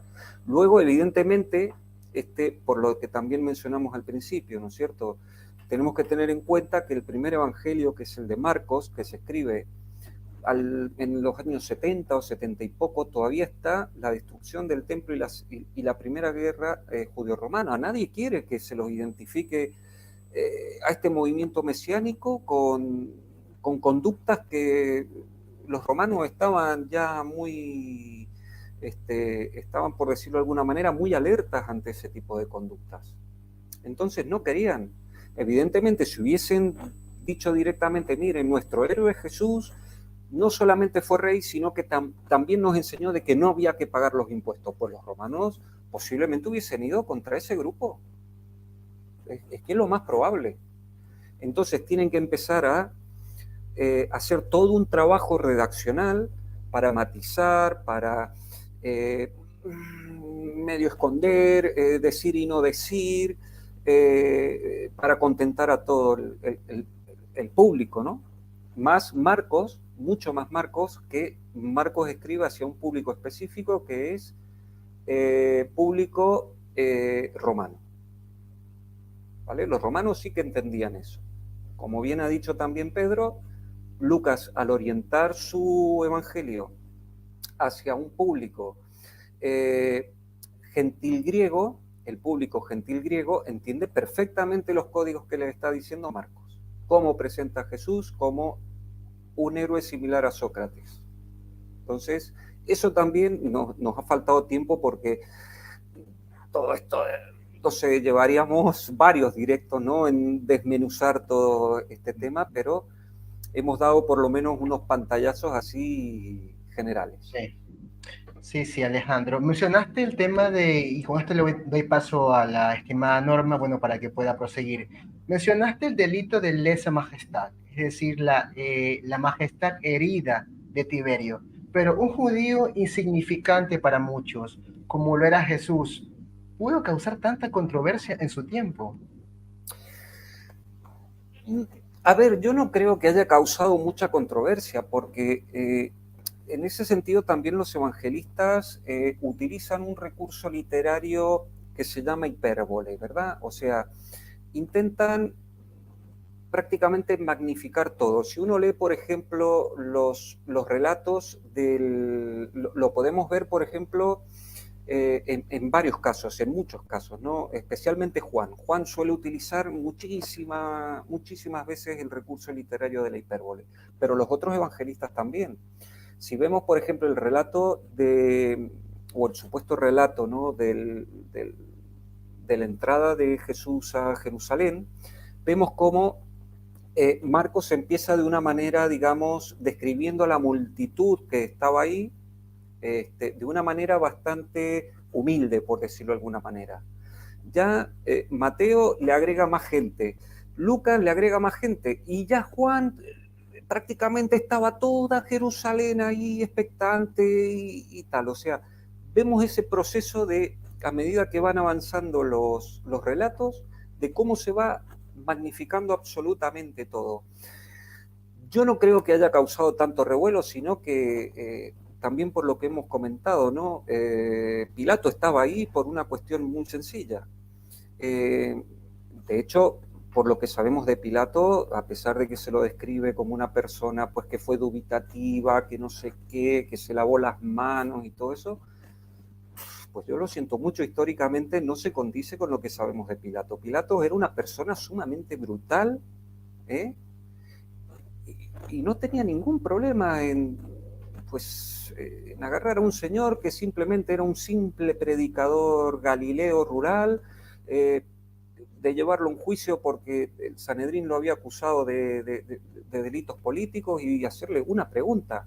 El juicio romano, que era algo por lo que los romanos estaban, entre otras cosas, ¿no?, estaban sumamente orgullosos. De hecho, básicamente todos los sistemas jurídicos, o muchos sistemas jurídicos europeos donde el Imperio Romano tuvo su influencia en su tiempo, y todos los sistemas jurídicos derivados indirectamente del español en Latinoamérica, derivan del derecho romano. Todas las instituciones, la organización y todo lo demás deriva del derecho romano. Los romanos se consideraban que, por eso ellos hacían una distinción. Estaban los romanos y estaban los bárbaros. Los romanos estaban sumamente orgullosos de su sistema jurídico, codificado, tenían un juicio para cada cosa, por supuesto que no se respetaban lo que hoy entendemos por garantías legales, ¿verdad? Pero simplemente ellos decían, no, a este señor lo he sometido a un juicio romano, ¿vale? Lo más probable es que Jesús haya sido sometido a un tipo de juicio que se llamaba cognitio extra ordinem, que era lo que hoy se llamaba un juicio abreviado, o abreviadísimo, para ir más profundamente. Un juicio abreviado que hoy se podría aplicar a una simple falta de tráfico, pues los romanos lo aplicaban a cualquier tipo de delito. Bastaba 2 testigos, una pregunta, y si el juzgador, en este caso el procurador, interpretaba de que había ahí un indicio de culpabilidad, era suficiente. Pero habían aplicado el derecho romano. Ellos no eran unos bárbaros, ¿verdad? Entonces yo creo que no, que el incidente del templo, pues como también dijo muy acertadamente Pedro, con el que estoy de acuerdo, no sabemos exactamente cómo fue el incidente. Sabemos que algún tipo de incidente hubo en el templo, pero no sabemos exactamente si fue así. también coincido en que la mecánica del templo, a nosotros no se nos presenta un Jesús, al contrario de que muchas veces no, a través de las antítesis, especialmente las mateanas, se nos presentan a un Jesús como que estuvo en contra, como que quiso dar vuelta a todo. Jesús se nos presentan los sustratos históricos, se nos presentan como una persona que pues cumplió con toda su religión, era un judío cabal, fue circuncidado, se lo presentó en el templo, respetó las fiestas y todo lo demás. Entonces él sabía perfectamente que el trabajo de los mercaderes en el templo era total y absolutamente necesario, porque la gente, si ganaba denarios, no se podía pagar los animales para el sacrificio con denarios, tenían que cambiar la moneda, y ese era el trabajo que hacían los cambistas. Por lo tanto, hay una dicotomía ahí, ¿no es cierto? No sabemos exactamente qué incidente ocurrió, sabemos que algo ocurrió, eso no hay ninguna duda, posiblemente es lo que precipitó el juicio y la crucifixión de Jesús, pero no sabemos qué fue lo que causó, qué incidente o qué tipo de incidente ocurrió. Profesor Pedro dijo que quería acotar algo y le doy paso a la estimada Norma después de esto. Ok, en cuanto a la pregunta anterior de la cuestión de si Jesús puede pensarse como como diría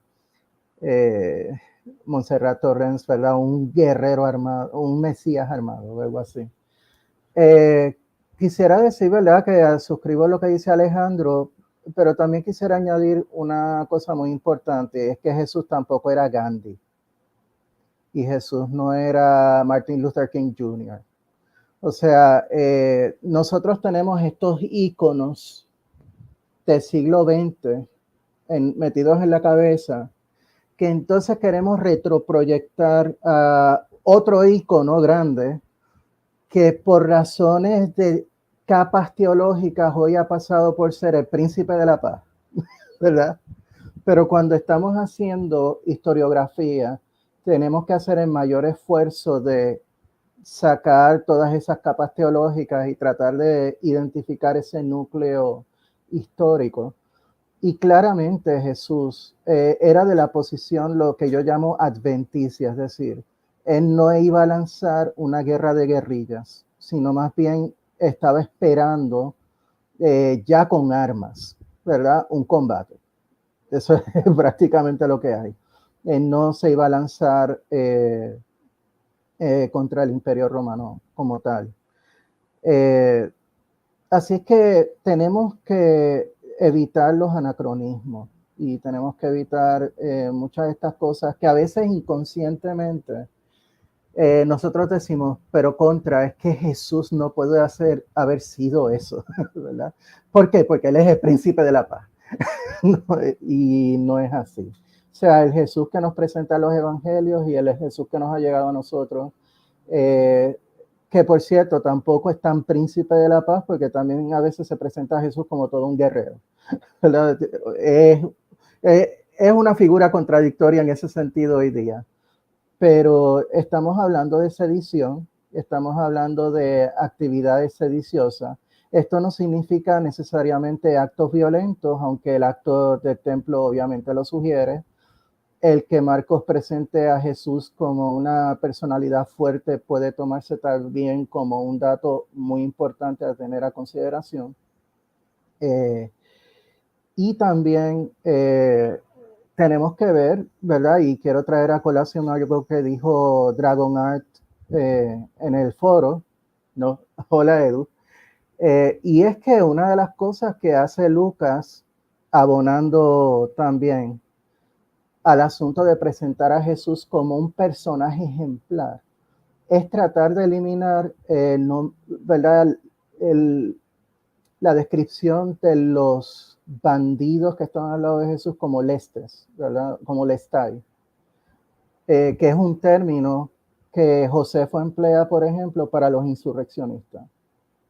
Así es que, una vez más, tenemos estas capas teológicas, este saneamiento de las fuentes, que tratan de presentarnos a Jesús como alguien sumamente pacífico, que estaba bajo control y toda la cosa. Lucas ayuda a ese tipo de perfil. Juan más todavía, pero ese no es el Jesús histórico. El Jesús histórico es un Jesús que le dice a sus discípulos, vendan lo que tengan, cómprense espada. Ese es el Jesús histórico. No paguen el impuesto, devuélvele a César lo que es de César. Ese es Jesús histórico. Por lo menos para mí, esa es la visión de cómo hay que mirar a Jesús. Eso era todo lo que quería decir. Muchas gracias, profe Pedro. Yo quiero resaltar, o bueno, más bien, algo que me llamó mucho la atención es esto de las monedas. Y es que una de las cosas que vemos, por ejemplo, en la revuelta de Bar Kokhba, es que una de las primeras cosas que hace es acuñar sus monedas, ¿no? O sea, qué tan importante era quién estaba representado en el dinero que se manejaba. Quería resaltar eso y quería hacer una pregunta que está aquí en el chat para los profesores, y con esto yo me estaré despidiendo porque también me tengo que ir, pero voy a estar viendo en diferido la charla. Dice nuestro amigo Juanfra Rodríguez, ¿qué les parece la hipótesis de que Jesús encabezó dos grupos rebeldes armados, entre signos de interrogación, uno en Galilea y otro en Jerusalén? Hasta luego. Ok, antes que responda el profesor, bueno, quiero agradecerle a Norma, gracias por haberme acompañado. Sé que también su tiempo es súper limitado. Bueno, espero en otra ocasión poder contar con usted. Ha sido un verdadero honor para mí que estén indagando en la Biblia. Su casa también. Un abrazo fraterno y gracias por acompañarnos, en serio, gracias. Gracias, Alonso, gracias a todos. Adiós. Cuídese mucho. Bye, bye. Bye. Gracias, gracias. Ok, profesor Pedro, por favor, y luego paso con Alejandro. Caballeros, quiero ser concreto. Una última pregunta y con la mía terminamos, por favor. Profesor Pedro, lo que preguntó la estimada Norma de parte de Juanfra. Bueno, si el movimiento de Jesús inicialmente era tan grande como para eso, pues sí. Ahora quiero recordar lo siguiente y espero ser breve. Acuérdense que Jesús procede del movimiento de Juan el Bautista. Juan el Bautista no estaba de buenas con el famoso Herodes Antipas. Y el movimiento de Jesús tampoco, ¿verdad? Una de las cosas que destaca el Evangelio de Lucas es precisamente que Herodes Antipas en un momento dado lo persigue, ¿verdad? De hecho, los fariseos aquí son los buenos. Los fariseos le avisan a Jesús, mira, Herodes te está persiguiendo, ¿sabes? Y Jesús dice, dile a esa zorra lo que sea. Y yo creo, como dijo el profesor Gómez Segura, que Jesús tuvo que salir corriendo de Galilea. Lo segundo es que la persecución de los Herodes no termina ahí. Si uno mira a Hechos de Apóstoles, y uno consulta el capítulo 12, hace otra aportación más. Y es que cuando Herodes Agripa asume el poder en Judea, una de las cosas que él hace es ejecutar a Santiago el Mayor, a Jacobo el Mayor, uno de los discípulos más cercanos de Jesús. O sea que los Herodes, ¿verdad?, estaban poniéndole el ojo, ¿verdad?, a ese movimiento. Así que, digo, no estoy familiarizado con la hipótesis, pero me parece, de la hipótesis de los dos ejércitos, ¿no? Pero me parece a mí que no es fiable. Tal vez si la leo con más detenimiento, ¿verdad?, cambié de parecer, pero me parece que no va para ningún lado. Al menos a nivel superficial, porque no conozco bien la hipótesis.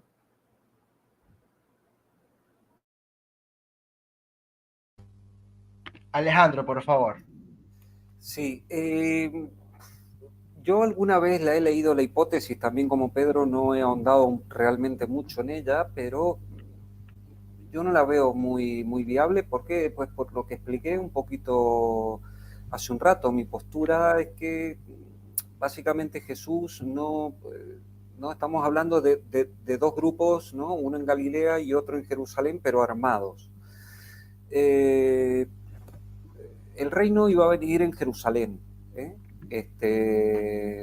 Eso estaba totalmente asumido. De hecho, se sabía el lugar preciso, que era el Monte de los Olivos. el Monte de los Olivos en Pascua era, o en la época de Pascua, de la fiesta de Pesaj, era un lugar predilecto exclusivamente donde acampaban cuando ya se acababan las posadas, ¿no es cierto?, para hospedarse. Se iban y acampaban exclusivamente en el Monte de los Olivos, específicamente los galileos. Los galileos les gustaba mucho eso, porque estaban muy familiarizados con eso, tenían en gran estima, y hasta el día de hoy, el Monte de los Olivos, vamos a ver un dato curioso. De acuerdo a la mentalidad de los judíos que están esperando la venida del Mesías, en el Monte de los Olivos, está el metro cuadrado de tierra más caro del planeta. ¿Vale? Sencillamente, ¿por qué? Porque creen que cuando venga el reino, los primeros que van a resucitar van a ser los que estén enterrados ahí. De hecho, están enterrados de una manera en que solamente se tienen que levantar y caminar hacia Jerusalén, ¿vale? De hecho, Mateo hace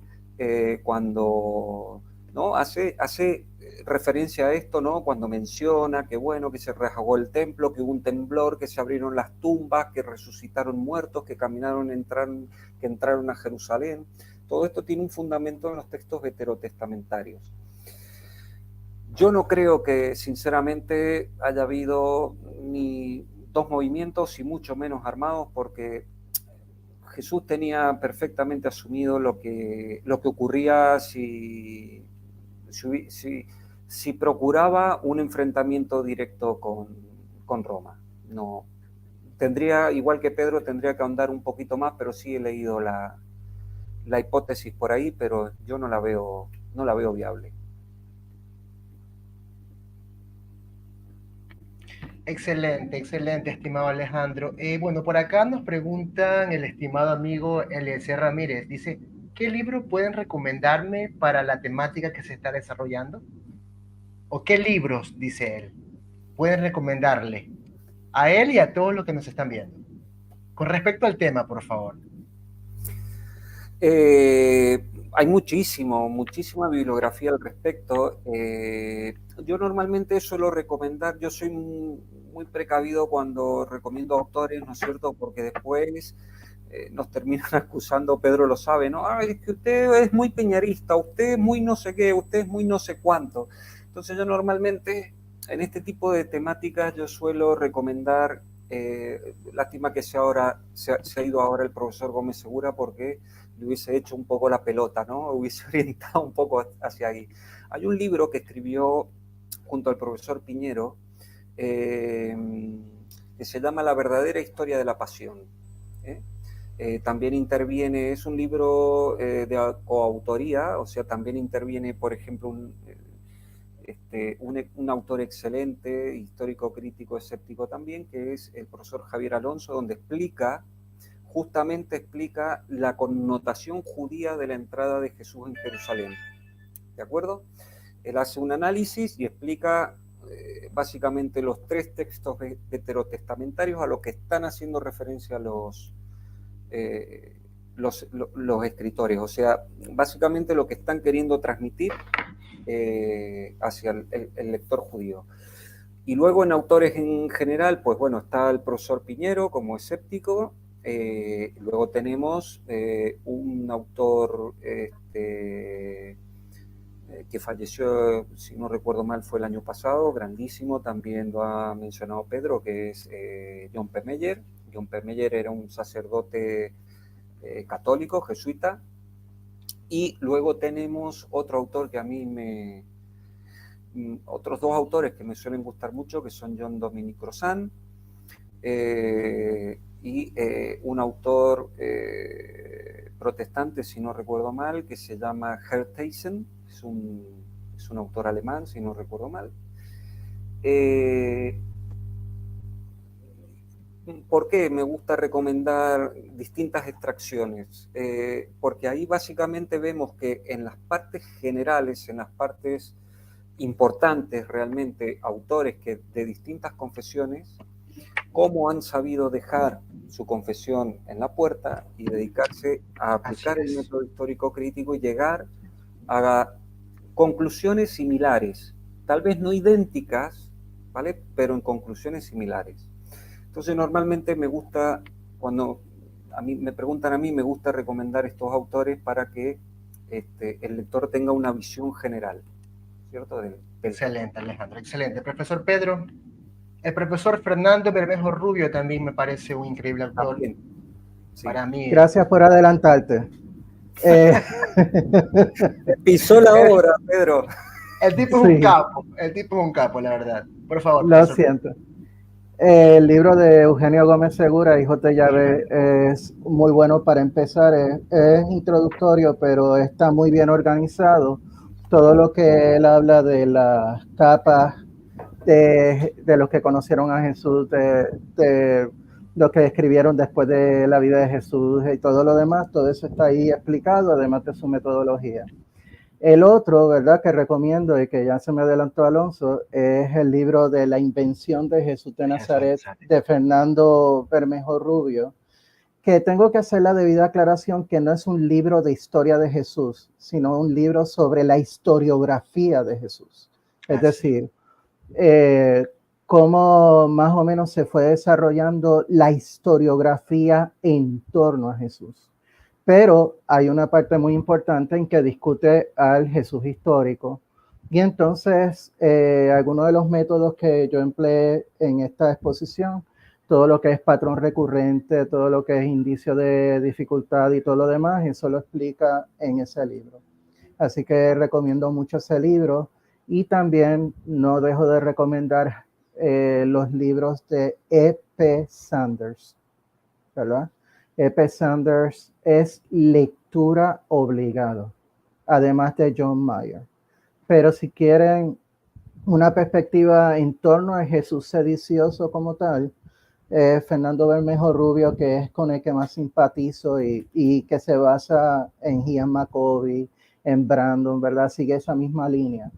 Y finalmente, el libro de Bart Ehrman, que también es bueno para empezar a dilucidar estos temas, que es Jesús, profeta apocalíptico del milenio, ¿verdad? Así que hay una versión en inglés, también existe en español. Así que esos son los libros que recomiendo.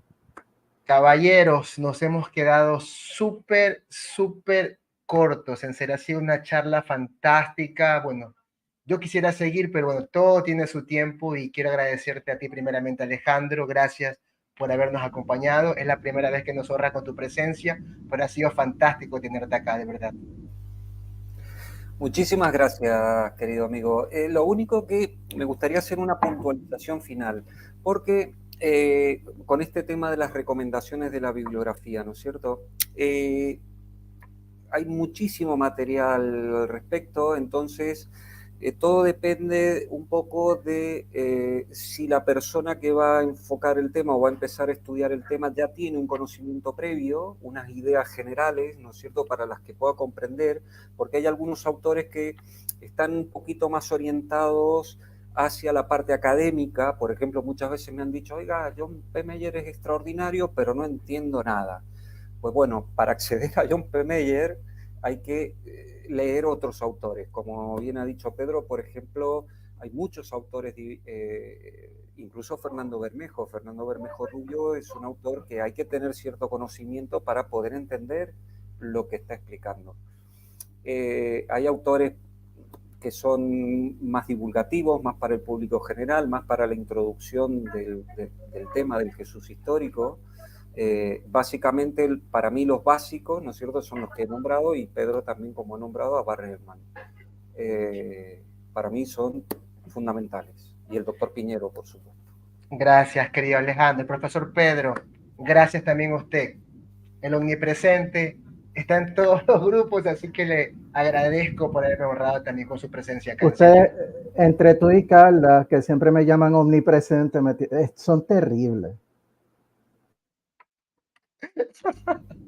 Nada, caballeros, ha sido un verdadero gusto. Gracias por habernos acompañado en este su espacio amigo, Indagando en la Biblia. Su espacio donde hacemos academia sin ser academia, su espacio donde la fe y la espiritualidad de cada uno de ustedes es respetada, sus creencias, como también sus no creencias. Acá son bienvenidos todos los grupos. Y bueno, nada, gracias por todo. Nos vemos una semana próxima con otro invitadazo sobre un tema importantísimo. Nos vemos el siguiente domingo. Cuídense mucho. Un abrazo fraterno a todos.